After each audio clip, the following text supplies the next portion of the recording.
নমস্কার সবাইকে, আমি পৌশালী। পৌষ সানশাইনের আবারও একটা নতুন ব্লগে আপনাদের সবাইকে জানাই অনেক স্বাগত। আশা করি আপনারা যে যেখান থেকে আমার ভিডিওটি দেখছেন খুবই ভালো আছেন আর সুস্থ আছেন। অন্যান্য দিনের মতো আজকে আবারও আপনাদের সামনে চলে এলাম নতুন দিনের নতুন একটা ব্লগ নিয়ে। আশা করি আজকের ব্লগটা আপনাদের একটু হলেও ভালো লাগবে। আজকে সকালে ঘুম থেকে উঠেছিলাম এই 4:45 কিংবা 5টার দিকে। এত সকালে ওঠার একটাই মাত্র কারণ আমার হাজব্যান্ডের মর্নিং ডিউটি ছিল। ওকে সকালবেলা উঠে ব্রেকফাস্ট বানিয়ে দিয়েছিলাম, আর তখনই কিন্তু হাতে হাতে ঘর ঝাড়ু মোছা সব কিছু করে রেডি করে রেখে দিয়েছিলাম। এখন বাজে প্রায় 9:45 মতো। একটু আগেই আমি আবার ঘুম থেকে উঠেছি। ওর বাবা চলে যাওয়ার পরে কিন্তু আবার যে সে শুই মেয়ের কাছে, তখন না ঠিকঠাক আর ঘুমটা ধরে না। চুপটি করে মেয়ের কাছে শুধু শুয়ে থাকি, একটু যদি চোখটা লাগলো, তা না হলে এমনিই মেয়ের কাছে শুয়ে থাকি। আমার বাবু কিন্তু ছোট থেকে ঠিক এরকমই, আমি যতক্ষণ ওর পাশে ঘুমিয়ে থাকি ঠিক ততক্ষণই ও ঘুমোবে। আমি উঠে এলে কিন্তু বেশিক্ষণ একা একা ঘুমোয় না। ঠিক 15 থেকে 20 মিনিট কিংবা ম্যাক্সিমাম আধ ঘন্টার মধ্যে কিন্তু ও আবার উঠে পড়ে। তাই এত সকালবেলা ওকে উঠিয়ে কিছু লাভ থাকে না বলে আবার ওর কাছে গিয়ে শুয়ে পড়ি। এখন উঠে পড়েছি, ঘরের টুকটাক কাজকর্মগুলো করে নিচ্ছি। একটু ফ্রেশ হয়ে নিলাম, তার সাথে সাথে কিন্তু এই বেসিনটাকে একটু ক্লিন করে নিচ্ছি। বেসিনের কাছে কিন্তু আমি এরকম ধরনের ক্লিনিংয়ের জিনিসপত্র সবসময়ের জন্য রেখে থাকি। এই সমস্ত জিনিসগুলো হ্যান্ডি থাকলে কি হয়, যখন ইচ্ছে ক্লিন করে নেওয়া যায়। এই যে আমি ফ্রেশ হচ্ছিলাম, সঙ্গে সঙ্গে দেখলাম একটুখানি নোংরা হয়েছে, সাথে সাথে কিন্তু আমি ক্লিন করে ফেললাম। তাতে কি হয়, এই জায়গাগুলো না খুব একটা বেশি নোংরা হয় না, মানে এতটা চোখে পড়ার মতো কখনোই নোংরা হয় না। আমি সবসময়ের জন্য ক্লিনিংয়ের ক্ষেত্রে এই জিনিসটাই করে থাকি। যখনই চোখের সামনে কিছু একটা ময়লা দেখতে পাই, হাতে হাতে আমি ওটাকে ক্লিন করে দেওয়ার চেষ্টা করি। ওই ডিপ ক্লিনিংয়ের জন্য কখনোই অপেক্ষা করি না। তাতে করে কিন্তু আমার ডিপ ক্লিনিংয়ের সময় খুব একটা বেশি পরিশ্রম একদমই হয় না। এখন প্রায় 10টা মতো বেজে গিয়েছে, মেয়ে কিন্তু এখনও অবধি ঘুমোচ্ছে। তাই ভাবলাম ওর খাবারটা আগে চটপট বানিয়ে নিই। আর কিছুদিন যাবৎ দেখছি বাড়িতে খুব আরশোলার উপদ্রব বেড়েছে। তাই যখনই সকালবেলা এখন কিচেনে আসি, একটা ভিজে কাপড় নিয়ে কিন্তু পুরো কিচেনের স্ল্যাবটা একবার পরিষ্কার করে নিই। আর এই যে এখন আমি মেয়ের জন্য একটু সকালের ব্রেকফাস্ট বানাতে চলে এলাম। আজকে ওকে একটু দুধ সুজি খাওয়াবো। আর এই সুজিটা না কৌটোর নিচের দিকে একদম পড়েছিল, অল্প একটুই ছিল, কিন্তু তার মধ্যে একটুখানি ডালিয়া আর সিমাই মিশে গিয়েছিল। তো সেটাকেই আমি ছেঁকে আলাদা করে নিলাম। আর এখন এটাকে শুকনো কড়াইতে একটু ভেজে জল দিয়ে ফুটিয়ে নেব। যদিও সুজিটা খুবই অল্প পরিমাণে ছিল, তাও কিন্তু মেয়ের একবেলা খাওয়ার মতো হয়ে যেত বলেই আমি এভাবে ব্যবহার করলাম। এটা দেখে প্লিজ কেউ কিছু মনে করবেন না। আসলে সংসারে এই সমস্ত জিনিসগুলো অপচয় করতে আমার ভীষণ গায়ে লাগে। সংসারে কিন্তু আমার একটাই মানুষ রয়েছে যে এত পরিশ্রম করে আমাদের মুখে খাবার তুলে দিচ্ছে, তো তার পরিশ্রমকে সবসময়ের জন্য আমি সম্মান জানাই। তো সেই জন্য আমি চেষ্টা করি বাড়িতে যতটা সম্ভব কম অপচয় করার, মানে একদম করি না বলতে গেলে। তো যাই হোক, মেয়ে কিন্তু এই সমস্ত করতে করতে ঘুম থেকে উঠে পড়েছিল। ওকে নিয়ে একটুখানি বসলাম। আসলে বাচ্চারা কি হয়, সকালবেলা ঘুম থেকে উঠলে না একটু মায়ের সাথে গায়ে জড়িয়ে থাকতে চায়। তো ওই টাইমটা ওকে আমি একটু দেওয়ার চেষ্টা করি, কারণ সকাল সকাল উঠলে যদি ও কান্নাকাটি শুরু করে দেয়, তাহলে কিন্তু অনেকক্ষণ অবধি ওর মুডটা খারাপ থাকে। ওই সময়টা ওকে সামলানো মুশকিল হয়ে যায়। তো সকালবেলা উঠে ওর সাথে একটু খেলাধুলো করলাম, আর এদিকে কিন্তু ওর সুজিটাও হয়ে গিয়েছে। ওকে একটু খাইয়ে নেব। তারপরে আজকে অনেকগুলো কাজে আমাকে লাগতে হবে। আজকে আপনাদের সাথে আমি শেয়ার করব বাড়িতে কিভাবে আপনারা ব্ল্যাঙ্কেটকে ড্রাই ক্লিন করবেন। সেই পুরো প্রসেসটাই কিন্তু আপনাদের সাথে শেয়ার করব। আর সেটা দেখতে গেলে কিন্তু ভিডিওটা জুড়ে আমার সাথে থাকতে হবে। এখনও অবধি যারা আমার ভিডিওটি দেখছেন তাদের প্রত্যেকের কাছে একটা রিকোয়েস্ট, যদি আমার ভিডিওটা আপনাদের কাছে একটু হলেও ভালো লেগে থাকে তাহলে প্লিজ চ্যানেলটিকে সাবস্ক্রাইব করে আমার পাশে থাকার চেষ্টা করবেন। আজকে সকাল সকাল কিন্তু বেডটা আর গোছানো হয়নি, যেহেতু মেয়ে ঘুমোচ্ছিল। তাই মেয়েকে চট করে খাইয়ে আমি চলে এসেছি একটু বেডটা গোছানোর জন্য। আর তার সাথে কিন্তু আগের ভিডিওতে দীপা দাস বোন আমাকে একটা প্রশ্ন করেছিল, সেটারই উত্তর আমি দেবো এখানটায়। আমাকে জিজ্ঞেস করেছিলে তুমি যে ভাড়া বাড়ি ভালো না ফ্ল্যাট বাড়ি ভালো। আসলে এই জায়গাটাতে আমি বলবো এটা কিন্তু প্রত্যেকটা মানুষের দৃষ্টিভঙ্গির ওপরে নির্ভর করে। তারপরেও বলবো, যদি তোমার ভাড়া বাড়ির মালিক ভালো হয় তাহলে কিন্তু ভাড়া বাড়ি নিঃসন্দেহে খুব ভালো। অনেক সময় দেখা যায় কি, ভাড়া বাড়িতে দেখা যায় মালিকরা থাকে না, বাড়িটাই শুধুমাত্র ভাড়া দিয়ে দিয়েছে। সেক্ষেত্রে তো বলবো ফ্ল্যাটের থেকে ভাড়া বাড়ি খুবই ভালো। ফ্ল্যাটে থাকতে গেলে অনেক কিছু সুবিধে থাকে, তার সাথে কিন্তু অনেক কিছু অসুবিধে থাকে। বিশেষ করে ওই যে কমন এরিয়া যেটা আমি দেখিয়েছিলাম, বাইরের যে বারান্দাটা, সেটা কিন্তু নিজের মতো করে কখনোই ব্যবহার করা যায় না।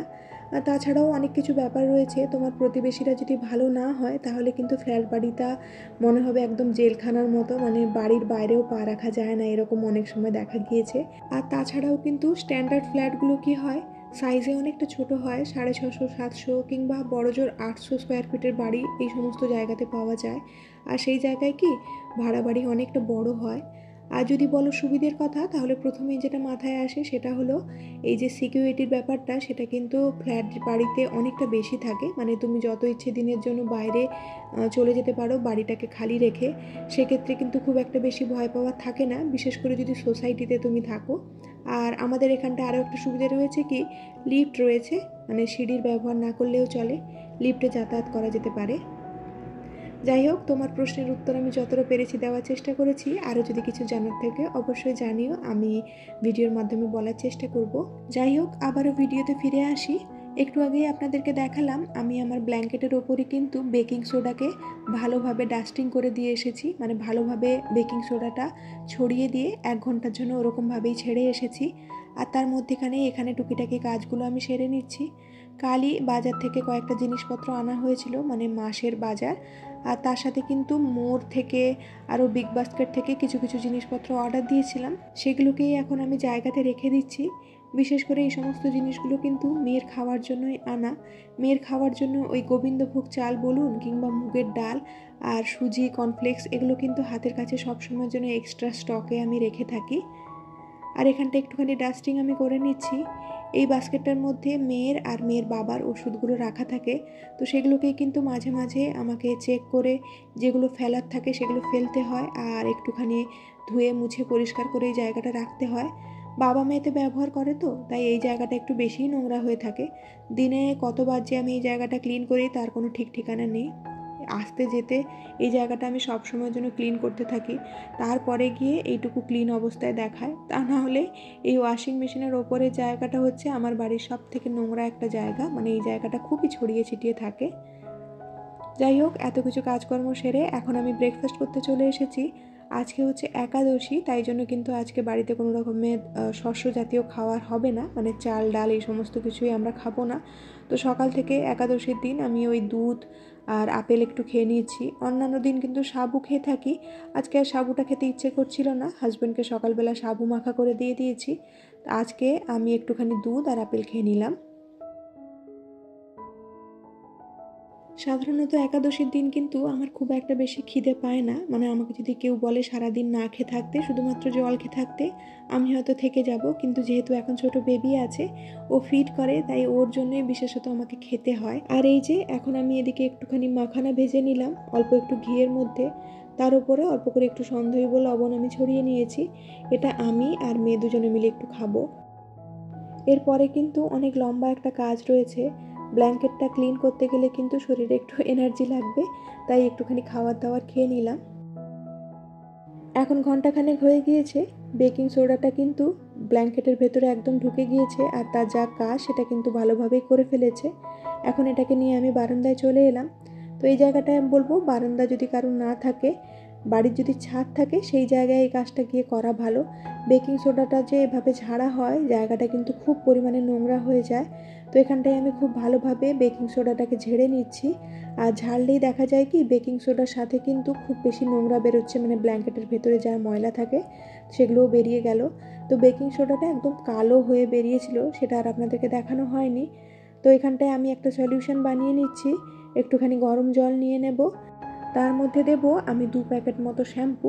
এই জায়গায় শ্যাম্পুর বদলে আপনারা ইজিও ব্যবহার করতে পারেন, মানে কোনো ধরনের সফট ডিটারজেন্ট যেটাকে বলে সেটাও ব্যবহার করতে পারেন। আর তার মধ্যে আমি দেব একটুখানি ডেটল আর ভিনিগার আমি দিয়েছি প্রায় 4 থেকে 5 চামচ মতো, মানে হাফ কাপ মতো আমি ভিনিগার দিয়েছি। আর শ্যাম্পুর পরিমাণটা কিন্তু আপনারা নিজেদের মতো করে ব্যবহার করতে পারেন। আপনার ব্ল্যাঙ্কেট যদি খুব মোটা হয় আর বড় হয়, তাহলে 2 পাতার জায়গায় আপনারা 4 পাতাও শ্যাম্পু ব্যবহার করতে পারেন। এবারে সব কিছু ভালোভাবে আমি মিক্স করে নিলাম, আর এর মধ্যে একটু ঠান্ডা জলও আমি মিশিয়েছি, কারণ ওই গরম জলটা এতটাই গরম ছিল যে তার মধ্যে হাত দেওয়া যেত না।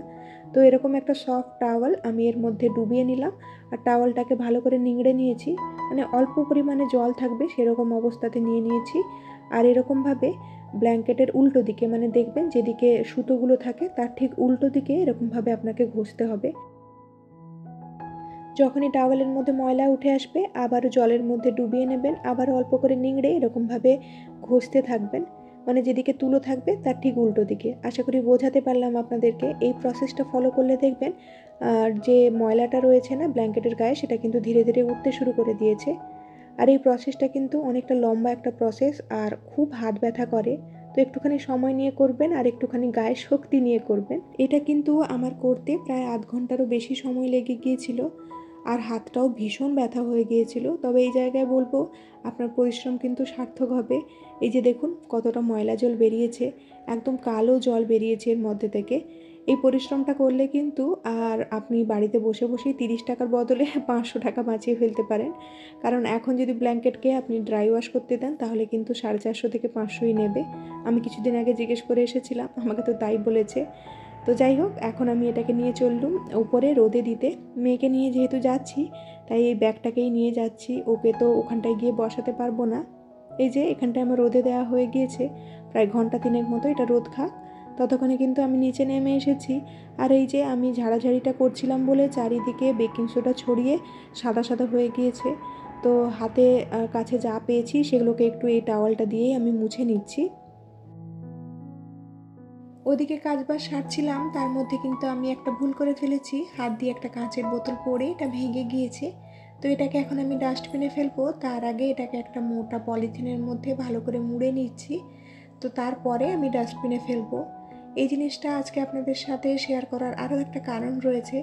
আপনারা যদি কেউ এই প্রসেসটা ফলো না করেন তাহলে কিন্তু সব সময়ের জন্য চেষ্টা করবেন বাড়িতে যদি কোনো কাঁচের জিনিস ভেঙে গিয়ে থাকে সেটাকে যদি ডাস্টবিনে দেওয়ার হয় সেটাকে কোনো মোটা জিনিসের মধ্যে মুড়ে তারপরেই ডাস্টবিনে ফেলবেন। আপনাদের কাছে যদি মোটা পলিথিন নাও থাকে, পুরনো যদি কোনো ছেঁড়া কাপড় থাকে তার মধ্যে কাঁচের জিনিসটাকে মুড়েই ফেলার চেষ্টা করবেন। আমাদের এই ছোট্ট একটা প্রচেষ্টা কিন্তু কিছু প্রাণীর প্রাণও বাঁচাতে পারে। যেরকম ওই ডাস্টবিনের মধ্যে অনেক সময় দেখা যায় কি কুকুর বিড়ালরা খাওয়ার জন্য মুখ দেয়, তো এই কাঁচের জিনিসগুলোর ফলে না ওদের মুখটুক কেটে যায়। তো আমরা যদি এই ছোট্ট একটা জিনিস করে ওই অবলা প্রাণীগুলোর প্রাণটা বাঁচাতে পারি তাহলে কেনই বা করবো না বলুন। যাই হোক, আমার মেয়ে কিন্তু আন্টিদের বাড়িতে কিছুক্ষণের জন্য ছিল, ওই 5 থেকে 10 মিনিটের জন্য ছিল। তো ওকে এখন নিয়ে চলে এসেছি। তো দুজনে মিলে এখন স্নান ধান সব কিছু কমপ্লিট করে নিয়েছি, এখন শুধুমাত্র রান্নার পালা। মেয়ের খিচুড়িটা আগেই করে ফেলেছিলাম আর এদিকে আমাদের আজকে একাদশীর খাবারটা হচ্ছে। এদিকে আলুটা ভাজছি আর এদিকে কিন্তু একটু ড্রাই ফ্রুটস ভেজে নিলাম। আজকে একাদশীর থালিতে আছে আলু পনিরের একটা তরকারি আর আছে মাখানার ক্ষীর। আজকে আপনাদের সাথে মাখানার ক্ষীরের একটা রেসিপি আমি শেয়ার করব। এখানটায় প্রথমে ড্রাই ফ্রুটসগুলো আমি ভেজে নিয়েছি, তারপরে আমি অল্প করে ঘিয়ের মধ্যে মাখানাটাকে ভেজে নিলাম কিছুক্ষণ। এই যে দেখুন মাখানাটা এরকম করে হাতে করে চাপ দিলে কিন্তু ভেঙে যাচ্ছে। এই অবস্থাতে অর্ধেক মাখানাকে আমি গুঁড়ো করে নিলাম আর অর্ধেকটা কিন্তু এরকমভাবে রেখে দিলাম। একটু আগে ফ্ল্যাট বাড়ি আর ভাড়া বাড়ির কথা যে আমি বলছিলাম, সেখানে আরেকটা কথা আমি বলতে চাই। যদি কোনো বড় সোসাইটিতে ফ্ল্যাট ভাড়া নিয়ে থাকা যায় সেখানে কিন্তু অনেক ধরনের এক্সট্রা সুবিধে পাওয়া যায়। তার জন্য যদিও এক্সট্রা টাকা পে করতে হয়, সেটাকে মেনটেনেন্স ফিস বলা হয়, সেটা দিলে কিন্তু অনেক ধরনের সুবিধে পাওয়া যায়। প্রথমত বলি কি, ডাস্টবিনকে বাইরে ফেলতে যেতে হয় না, ডাস্টবিন তোমার বাড়ির সামনে থেকে লোক নিয়ে যাবে। তাছাড়াও কি সোসাইটির ভেতরে কিন্তু অনেক ধরনের ফেসিলিটিস থাকে, যেরকম সুইমিং পুল থাকে, পার্ক থাকে, আর কমিউনিটি হল থাকে, এরকম অনেক ধরনের জিনিসপত্র থাকে। তো সেই জায়গায় কিন্তু ভাড়া বাড়িও কম যায় না। ভাড়া বাড়িতে যদি তোমার মালিক ভালো হয় তাহলে কিন্তু ভাড়া বাড়িটা পুরো তোমার পরিবারের মতো হয়ে যায়, মানে নিজের বাড়ি বাড়ি ফিল হয় সেই জায়গাতে। যাই হোক, এখানটায় আমি মাখানা ক্ষীরের রেসিপিটা অল্প করে বলে দিই। 1 লিটার দুধ নিয়েছি, সেটাকে প্রায় হাফ লিটার মতো করে তার মধ্যে মাখানার গুঁড়ো আর গোটা মাখানা আর ড্রাই ফ্রুটস যে ভেজে রেখেছিলাম সব কিছু মিশিয়ে নিয়ে আবারও কিছুক্ষণ ফুটিয়ে নিয়েছি। তো নামানোর আগে আমি ওই 10 টাকার আমুলিয়াটাকে ভালো করে মিলিয়ে অল্প করে একটু গুড় দিয়ে ভালো করে সব কিছুকে মিক্স করে নিয়েছি। আর এরকম একটা কনসিস্টেন্সিতে চলে এলেই এটাকে আমি নামিয়ে নিয়েছি। এই যে এখানটায় থালি কিন্তু আমার একদম রেডি হয়ে গিয়েছে। আলু পনিরের তরকারিতে কিন্তু আজকে সেরকমভাবে কিছুই দিইনি, অল্প করে একটু নুন আর হলুদ আর একটু জিরে গুঁড়ো দিয়েই বানিয়েছি। আর এই মাখানার ক্ষীরের টেস্ট কিন্তু অনবদ্য হয়। আমি প্রথমবারের জন্য খেলাম, ভীষণ সুন্দর খেতে হয়। আপনারা যদি কেউ ট্রাই না করে থাকেন অবশ্যই আমার কথা শুনে একবার বাড়িতে বানিয়ে খাবেন আর অবশ্যই আমাকে জানাবেন কেমন লাগলো। এইটুকু ছোট পুচকে মিষ্টি কিন্তু খুব ভালোবাসে, বিশেষত কাজু কাটলি।